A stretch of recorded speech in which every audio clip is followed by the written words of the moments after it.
Last 3 months मेरे digital marketing agency के लिए काफ़ी अच्छे थे। हमारे क्लाइंट थे वो काफ़ी इंक्रीज हो रहे थे, हमारी टीम साइज इंक्रीज हो रही थी, हमारे रेवेन्यूज भी बढ़ रहे थे। बट अभी इस मंथ हमारे टोटल 5 क्लाइंट्स चले गए हैं। उन्होंने जो हमारा काम था, सब्सक्रिप्शन था, वो बंद कर दिया है। 5 क्लाइंट किसी भी एजेंसी के लिए जाना एक अलर्ट सिंबल होता है कि कहीं आप कोई गलती तो नहीं कर रहे हो, कहीं आप अपनी सर्विसेज को खराब तो नहीं कर रहे हो क्लाइंट बढ़ाने के चक्कर में। हमने इस चीज को प्रॉपर एनालाइज करने के लिए सोचा कि हमारे हर क्लाइंट क्यों गए हैं, क्या रीजन हो सकता है। हमने इसको स्टडी करने के लिए सोचा। जब हमने इसको प्रॉपर स्टडी किया, फिगर आउट किया, तो बहुत सारे रीजंस निकल आए, बहुत सारे ऐसे रीजंस निकल आए जो मुझे लगा कि जेन्युइन, जहां पे शायद मेरी गलती थी, मुझको उनको इंप्रूव करना है। कहीं ऐसे पॉइंट पे लगा कि यहाँ पे मेरी गलती ऐसे नहीं थी और ये चीज मेरे कंट्रोल में नहीं थी, मैं उसको रोक नहीं सकता था। और कुछ क्लाइंट्स ऐसे थे जहाँ पे लगा कि हाँ ये अच्छा हुआ इन्होंने छोड़ दिया। इनके जाने की वजह से हमारी जो प्रोडक्टिविटी है वो काफ़ी बढ़ चुकी है, क्योंकि हमारा जो माइंड और हमारी जो टीम की एनर्जी थी वो उन्हीं को सर्व करने में ही चली जा रही थी, राइट। तो आज के इस वीडियो में आपको कंप्लीट बताने वाला हूँ कि अगर आप अपनी एक एजेंसी रन कर रहे हो, फ्रीलांसिंग बिजनेस चला रहे हो, कौन से ऐसे रीजन हो सकते हैं जिससे आपके क्लाइंट्स जा सकते हैं। किस तरह के क्लाइंट्स होते हैं जो अगर आपके साथ काम करना बंद कर दें तो और ज़्यादा अच्छा हो जाएगा और आपकी प्रोडक्टिविटी बढ़ जाएगी। मतलब कुछ ऐसे क्लाइंट्स जो अगर जा रहे हैं तो आप उनको जाने दीजिए, उनको रोकना नहीं है, ठीक है। और कितने अलग अलग तरह के क्लाइंट्स होते हैं। मतलब कुछ क्लाइंट्स ऐसे भी होंगे जो आपके साथ लॉन्ग टर्म काम करेंगे, कुछ आपके साथ खुश रहेंगे, कुछ लोग आपको बहुत क्रिटिसाइज करेंगे, कुछ लोग आपको परेशान कर देंगे। तो अलग अलग तरह के क्लाइंट्स होते हैं। मैं आज इस सब कुछ आपको बताने वाला हूं, क्योंकि एक मोटिवेशनल चैनल नहीं है। यहाँ पर मैं आपको सिर्फ रेवेन्यूज दिखाऊं कि मैं ग्रो कर रहा हूं, मैं बढ़ रहा हूं, सिर्फ वही नहीं। यहाँ पे मैं आपको चाहता हूँ रियलिटी से डायरेक्ट कनेक्ट करूं, क्योंकि ऑलरेडी एज मैंने फ्रीलांसर स्टार्ट किया, आज मैं एजेंसी रन कर रहा हूँ। बहुत सारे चैलेंजेस आते हैं, बहुत सारे अप्स एंड डाउन्स आते हैं। तो जो अच्छी चीज़ें मैं आप तक शेयर करता हूँ, बट जो कुछ ऐसी चीज़ें हैं जो मुझको लगता है कि मेरे बिजनेस में नहीं सही हो रही हैं और उसको मैं सही कर सकता हूँ, प्लान स्ट्रैटेजीज बना सकता हूँ, तो वो प्लानिंग स्ट्रैटेजी बनाने के बाद मैं चाहता हूँ हर किसी को शेयर करूँ, ताकि अगर किसी के साथ हो रही है तो इम्प्लीमेंट करे, इसको सही करे, या फिर वो पहले से ही तैयार हो सकता है और ये सारी गलतियों को अवॉइड कर सकता है। तो स्टार्ट करते हैं। मैंने कुछ चीज़ें नोट करके रखी हैं क्योंकि कुछ भी मिस ना हो, इसलिए सबसे पहले मैं स्टार्ट करता हूँ सबसे पहले क्लाइंट से। तो हमारे कुछ ऐसे क्लाइंट्स थे जिनका एड बजट कम था। अब हमने स्टार्टिंग में उनसे बात करी, सारी चीज़ें करी, बट शायद हमारी थोड़ी सी रिसर्च में कमी रह गई हो, जो मैं अपने एंड से मानता हूँ कि हमने उनको एक सही एड बजट सजेस्ट नहीं किया, क्योंकि जिस भी वो निश में थे काफ़ी हाई कॉम्पिटिटिव थे। या फिर कुछ ऐसे क्लाइंट्स हैं जिनको हमने सजेस्ट किया बट उन्होंने उतना एड स्पेंड या मीडिया बाइंग, मार्केटिंग बजट उतना नहीं दिया हमें स्पेंड करने के लिए। अब वो बहुत हाई कॉम्पिटिटिव निश थी, वहाँ पे रिस्पॉन्स लाने के लिए एक क्लिक की कॉस्ट 100 रुपये 200 रुपये तक जा रही थी, एक लीड की कॉस्ट 1000 2000 रुपये तक जा सकती है। बट जो क्लाइंट की एक्सपेक्टेशन थी वो थी यार 500 रुपये 600 रुपये 200 रुपये में लीड्स आ जाए। कुछ ऐसे क्लाइंट्स थे जिनको हम बहुत कोशिश कर रहे थे रिजल्ट्स लाने के लिए। हमने बहुत सारे कैंपेन्स बनाए, हमने बहुत सारे अलग अलग तरह की स्ट्रैटेजीज लगाई, डिफरेंट डिफरेंट ऑब्जेक्टिव्स टेस्ट किए, बट उनको रिस्पॉन्स नहीं आ रहा था। उस केस में कुछ ऐसे हमारे 1-2 क्लाइंट्स थे जिन्होंने हमारे साथ वर्क करना स्टॉप कर दिया। रीजन ये निकल के आया कि आइदर उनका जो एड स्पेंड था वो उतना दे नहीं रहे थे, या फिर हमने जो उनको सजेस्ट किया था उससे भी ज़्यादा लग रहा था, क्योंकि डे 1 से हमें भी नहीं पता था एग्जैक्टली बजट लगने कितना लग जाएगा। एक हम अप्रॉक्स बजट ही क्लाइंट को बताते हैं, बट हमारे कहने के बाद भी उनका इतना एड स्पेंड नहीं था कि और ज़्यादा स्पेंड कर पाए, और उनकी एक्सपेक्टेशन थी काफ़ी सस्ते या कम कॉस्ट में कन्वर्जेंस हो जाए। उस केस में उनको रिजल्ट्स नहीं आ रहे थे, उनका जो एड स्पेंड था वो भी एक हिसाब से बर्न हो रहा था और उनको रिस्पॉन्स नहीं आ रहा था, और उन्होंने हमारे साथ जो सर्विसेज थी वो पॉज कर दी।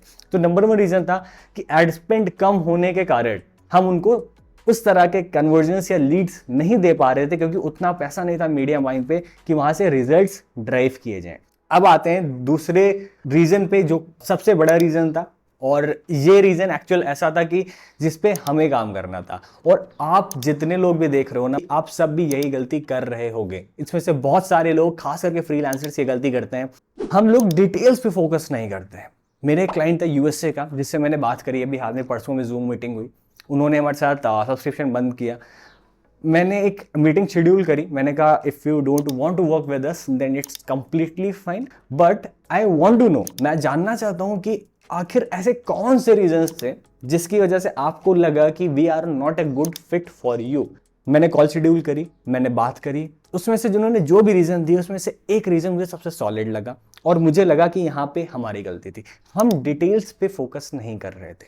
हमारे जो कैंपेन सेटअप हुए उसमें कुछ गलतियाँ थी, जैसे कि एक हमें बुक को सेल करना था, राइट, एक कोच थी जिनके बुक को सेल करना था, बाय मिस्टेक जो हमारे एडवर्टाइजर थे उन्होंने उस कॉपी को डुप्लीकेट करके उस बुक को पेड थी बट उन्होंने उसको फ्री लिख दिया, मतलब उन्होंने एक दूसरी कॉपी डुप्लीकेट करी, उन्होंने वहाँ पे चेंज करना भूल गए, उसको फ्री ही रहने दिया और उसको हमने पब्लिश नहीं किया था, हमने उसको ड्राफ्ट में डाला, उनको सोचा दिखा देते हैं एक बार, ठीक है, पॉज कर दिया कैंपेन। बट वो एक खराब इंप्रेशन हुआ जब मीटिंग के टाइम उन्होंने मुझसे कहा कि book was paid but you guys mentioned it was free, आप डिटेल्स पे फोकस नहीं कर रहे थे।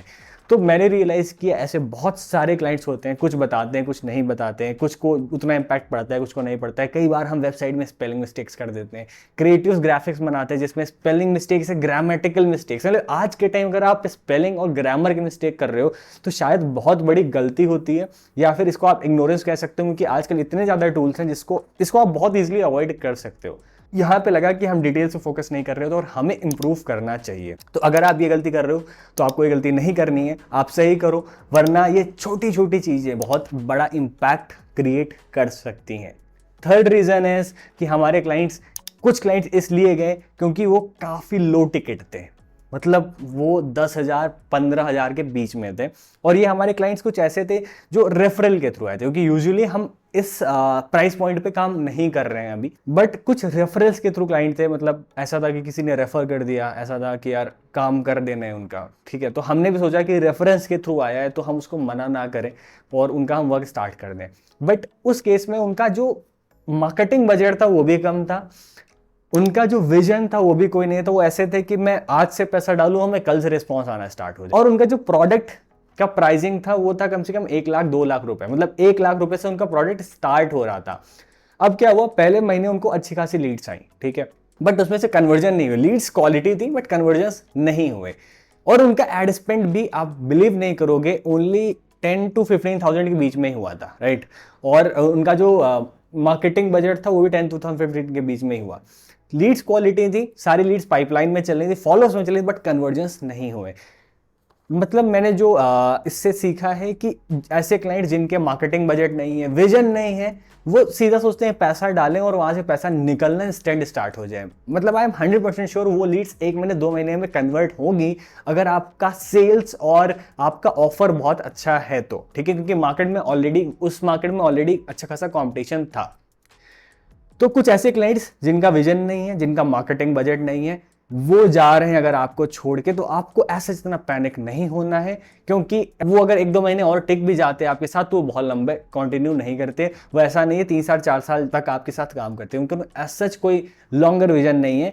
और डिजिटल मार्केटिंग में 100% श्योर अगर कोई क्लाइंट आपके साथ एक साल तक कंटिन्यू कर रहा है तो एक पॉइंट ऐसा आएगा जहां पर उसका जो बिजनेस है वो डिप जाएगा।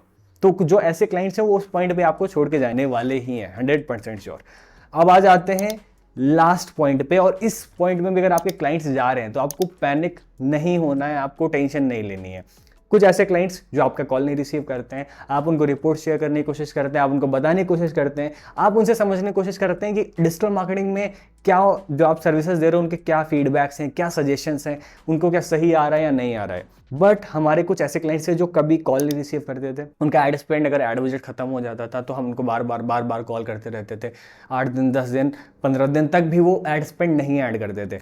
मतलब वो बहुत रिस्पॉन्सिव नहीं थे, वो बिजनेस को लेकर उतना सीरियस नहीं थे, और उन्होंने फिर 2 महीने 3 महीने बाद हमारे जो सब्सक्रिप्शन है या फिर हमारी सर्विस थी उसको पॉज कर दिया। उस केस में हमको पहले ही क्लियर था यार कि ये क्लाइंट जाने वाला है, क्योंकि ये क्लाइंट ऐसा है कि ये बहुत लॉन्ग टर्म नहीं रहेगा। तो उस केस में हम बिल्कुल भी टेंशन नहीं लिए। हमारी जो एक मेजर टेंशन थी, हमने जो एक मेजर इस सब चीज़ में सीखा कि हमें डिटेल्स पे फोकस करना है, हमें छोटी छोटी गलतियां नहीं करनी है, जो कि अगली बार से हम इंप्रूव कर लेंगे। सेकेंड वन इज हमें क्लाइंट को स्टार्टिंग से एड बजट को ना थोड़ा सा इंक्रीज करके बताना है, ताकि अगर इन केस वो मार्केट में कॉम्पिटिशन या फिर टाइम के साथ एड बजट बढ़ता भी है तब भी हम उसको कर सकें, और अगर वो क्लाइंट उतना एड बजट दे रहा है तभी उसके साथ हम वर्क स्टार्ट करें। आई होप आपको इन गलतियों से कुछ समझ में आया होगा। आप भी अगर कोई ऐसी चीज़ फेस कर रहे हो ना, प्लीज़ एक बार कमेंट करके बताना। मैं भी जानना चाहता हूँ कि यार आप में से कौन कौन से लोग हैं जो ऐसी चीज़ें फेस कर रहे हैं, या फिर कुछ डिफरेंट चीज़ अगर आप फेस कर रहे हो तो आप भी प्लीज़ कमेंट करके बताओ। मैं भी शायद आप सबसे सीख सकता हूँ, मैं भी वो चीज़ें अपने बिजनेस में इंप्लीमेंट कर सकता हूँ। Please comment below and let me know your thoughts. Thank you.